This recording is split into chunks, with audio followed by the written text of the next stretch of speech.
हिंदवी स्वराज्याची स्थापना करणारे छत्रपती श्री शिवाजी महाराज, डॉक्टर बाबासाहेब भारतरत्न डॉक्टर बाबासाहेब आंबेडकर, दत्तात्रय चौधरी साळवेसर आणि त्यांची आज जयंती आहे 104वी. असे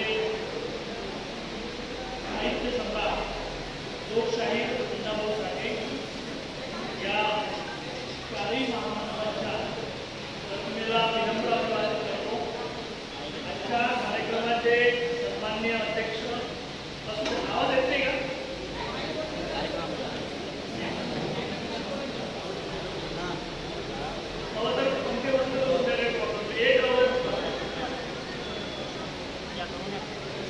आजच्या कार्यक्रमाचे सन्माननीय अध्यक्ष, आपल्या उमरखेड नगरीचे नागरिक तथा विद्यमान आमदार आदरणीय नामदेवरावजी ससाणे साहेब,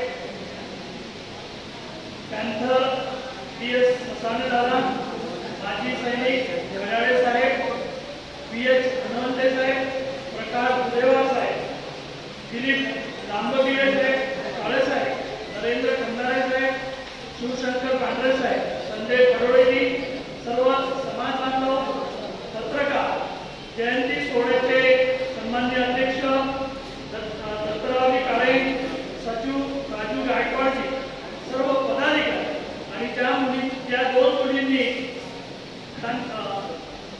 अण्णाभाऊ साठेंच्या संदर्भात आपलं मनोगत व्यक्त केलं. अशा दोघी कुमारी श्रुती आणि क्रांती खरं म्हणजे मुली बोलू लागल्या आणि अतिशय मोठ्या व्यासपीठावर बोलू लागल्या, याच्यापेक्षा आणखी प्रगती करावी. ज्या काळामध्ये या देशामध्ये स्त्रीला चूल आणि मूल इतकं बंदिस्त करून ठेवलं होतं, ती मुलगी, ती बाई, ती स्त्री आज सर्वांच्या समोर येऊन अतिशय परखडपणे आपलं मत व्यक्त करते. याच्यापेक्षा आणखी काय पाहिजे? हे सगळं काय झालं तर या महापुरुषांची जयंती पुण्यतिथी काय साजरी केली पाहिजे? बरेचदा मला विचार असा पडतो की ज्या दिवशी या देशामधली जयंती पुण्यतिथी साजरी करणं बंद होईल त्या दिवशी समजायचे की आपण सगळे महापुरुष. पण असा दिवस उजळेल का? असा दिवस उजाळला पाहिजे, कारण या महापुरुषांच्या विचारांच्या आपण पायीक आहोत, पण या महापुरुषांच्या विचारांचा प्रचार केला. मला नेहमी प्रश्न पडतो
तुम्हाला राजा झालं पाहिजे.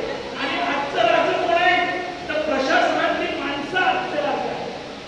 प्रशासनात गेलं पाहिजे, कलेक्टर झालं पाहिजे, तहसीलदार झालं पाहिजे, आपलं स्वतः काय क्लर्क झालं पाहिजे, चपराशी झालं पाहिजे, तलाठी झालं पाहिजे. हे आपले मोठे मोठे स्वप्न बघा.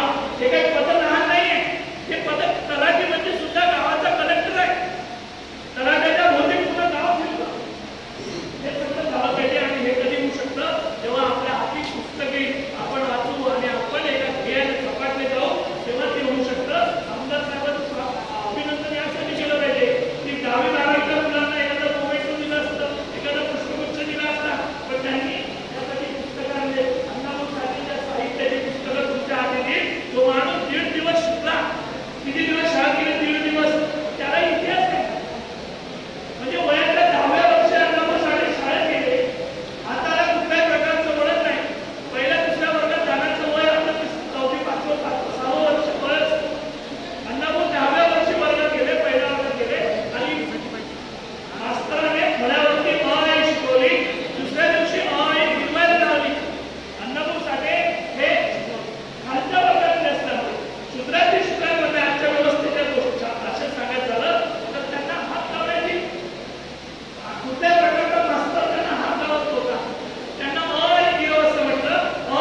स्त्रियांकडे आपण थोड्या भूमिकेत पाहायला पाहिजे.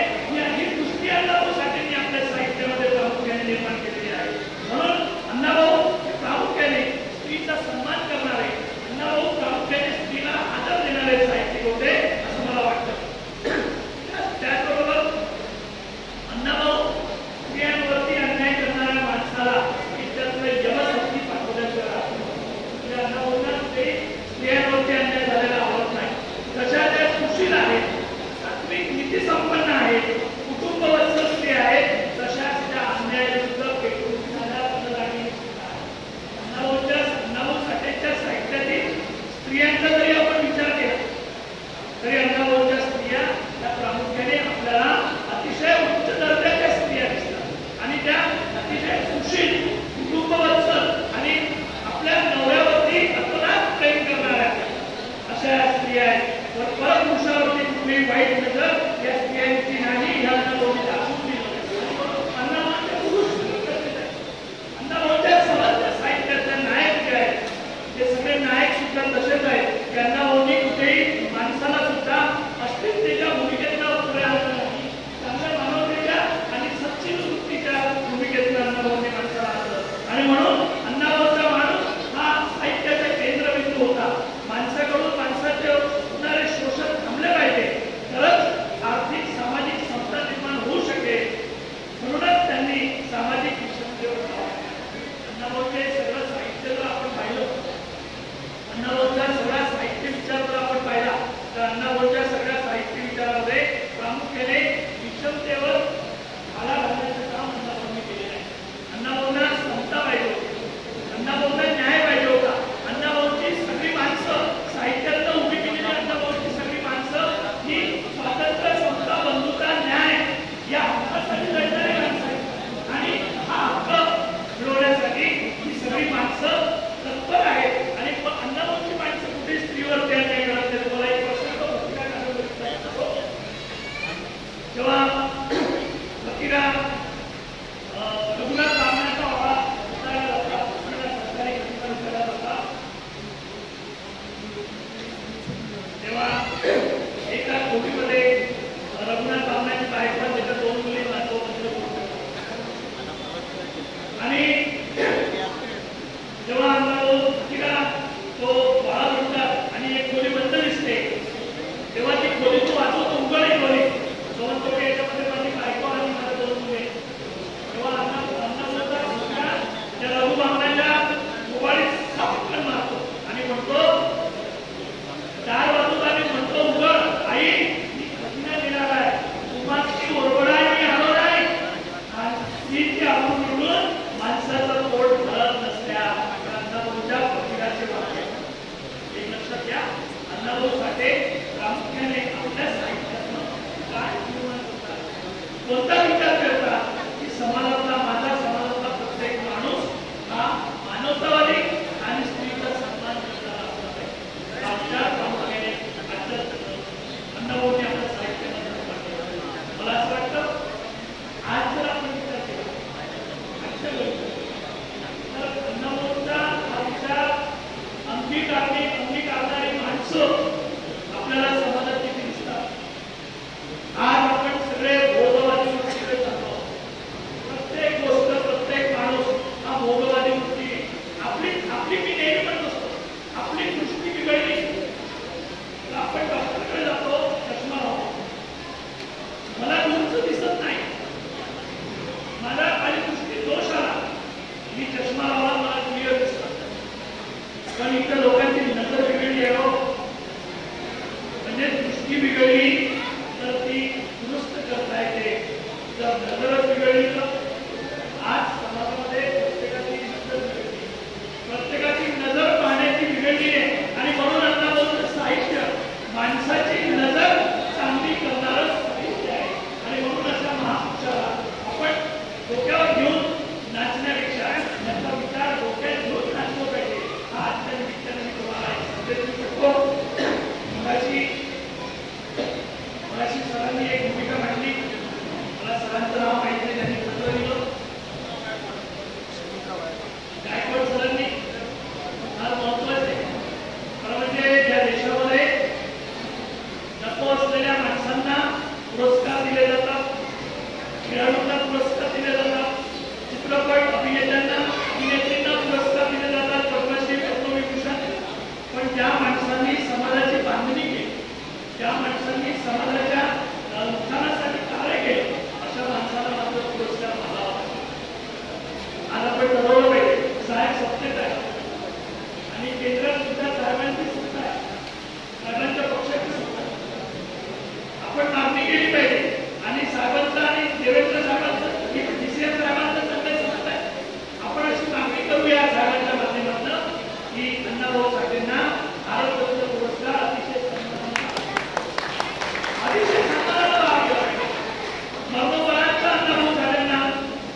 जेव्हा आपल्याला स्वातंत्र्य मिळालं 15 ऑगस्ट 1947 साली, त्याच्या दुसऱ्या दिवशी अण्णाभाऊ साठेंनी म्हणजे 16 ऑगस्ट 1947 साली अण्णाभाऊ साठेंनी मुंबईमध्ये 20,000 लोकांचा मोर्चा काढला.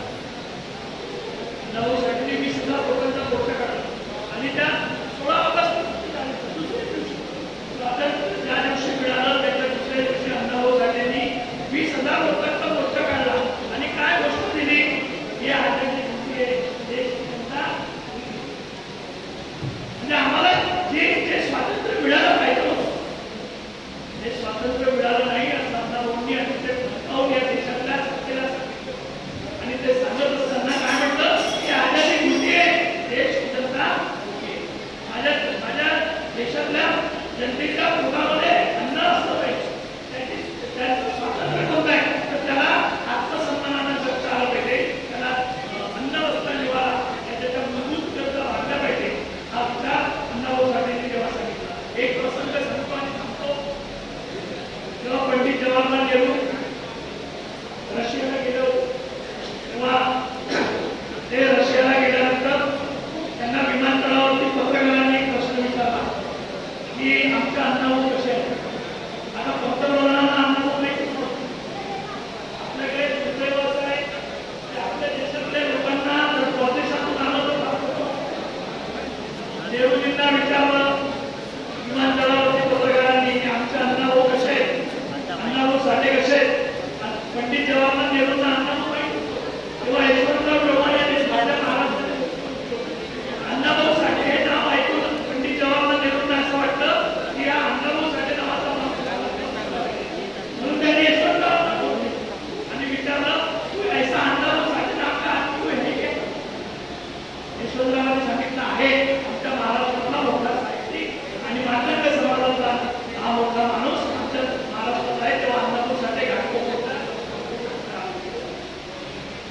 आणि पंडित जवाहरलाल नेहरूंनी पत्रकारांना सांगितलं की संध्याकाळी अण्णाभाऊ साठे आणि यशवंतरावांना फोन केला आणि यशवंतरावांनी कलेक्टरला फोन केला सांगलीच्या मुंबईच्या आणि विचारलं की अण्णाभाऊ कुठे आणि मग अण्णाभाऊला निरोप पाठवला. मला भेटायला आहे अण्णाभाऊ काय म्हणाले माहिती आहे मला भेटायचं नाही मला भेटायचं असेल तर तुम्ही या. सगळ्या आपण कसं तंत्रज्ञानी बोलवलं तर चाललो असतो आपण. अण्णाभाऊ साठे स्वाभिमानी माणूस होता आणि म्हटलं की आजपर्यंत माझी दखल घेतली नाही. तुम्हाला परदेशामध्ये अण्णाभाऊ कोण आहे विचारलं पंतप्रधानांचा फोन आला आणि तुम्ही पण बोलवता मला भेटायला या तुम्हाला परत त्याची अण्णाभाऊची स्वाभिमानाची भूमिका होती. आणि मग पंडित जवाहरलाल नेहरूंनी रात्री संध्याकाळी पत्रकारांना सांगितलं की असा असा अण्णाभाऊ साठे नाम आदमी हमारे महाराष्ट्र. एक लक्षात घ्या अण्णाभाऊ साठे साधा समुद्र पार देशात पोहोचले होते ते त्यांच्या लेखणीमुळे. माणूस कुठं जन्मला हे महत्वाचं नाही, माणूस कोणतं काम करतो माणसाचं कर्तृत्व काय हे सगळ्यात महत्वाचं असतं. माणसाचं कर्तृत्व माणसाला मोठं करत असतं. मी इथपर्यंत आलो हे मी जातीच्या भरोशावर आलो नाही. मला माझा काय संबंध 300 किलोमीटरवर आणि पहिल्यांदा वेळ झाली माणसाचा माणसाशी संबंध येतो आणि तो कशामुळे येत असतो कर्तृत्वामुळे येत असतो. मला असं वाटतं माणसं कर्तृत्वाने मोठे होत असतात आणि म्हणून आपलं आयुष्य कर्तृत्वशील आयुष्य त्याचं प्रत्येक जण येणार. आपलं आयुष्य 3 नाटक आहे. आला जन्मला कार्य केलं निघून गेला तसं चालणार नाही. आपल्या आल्या पंजाचं नाव आपणही काढत नाही गेले असतं तर. पण अण्णाभाऊ साठेंचं नाव 104 वर्षानंतर 18 वर्षाच्या ज्ञानेश्वरांचं नाव आपण 708 वर्षानंतर आता काढतोय. माणसाचं कर्तृत्व महत्वाचं असतं. म्हणून संत कबीर असं म्हणतात की सुरती से कीर्ती बड़े दिन पण छोड़ जाए सुरती तो जाती रही फिरत करतो जाए. या देशामध्ये हे जग तोपर्यंत